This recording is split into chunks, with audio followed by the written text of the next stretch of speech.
Hello everyone, welcome to Mobile's Techland. Today I'm gonna show you how you can use the Pointillize filter in Photoshop.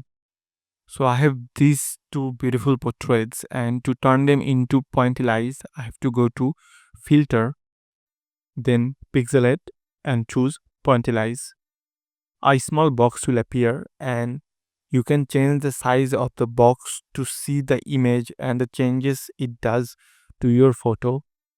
Now, if you increase the size, you can see the pointy dots appearing big, and yeah, it's a bit too much.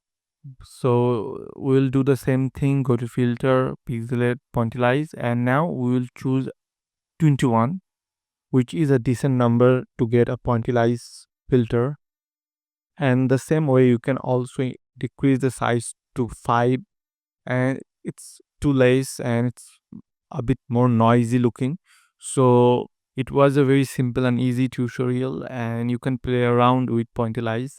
So thank you so much for watching. I hope you liked it.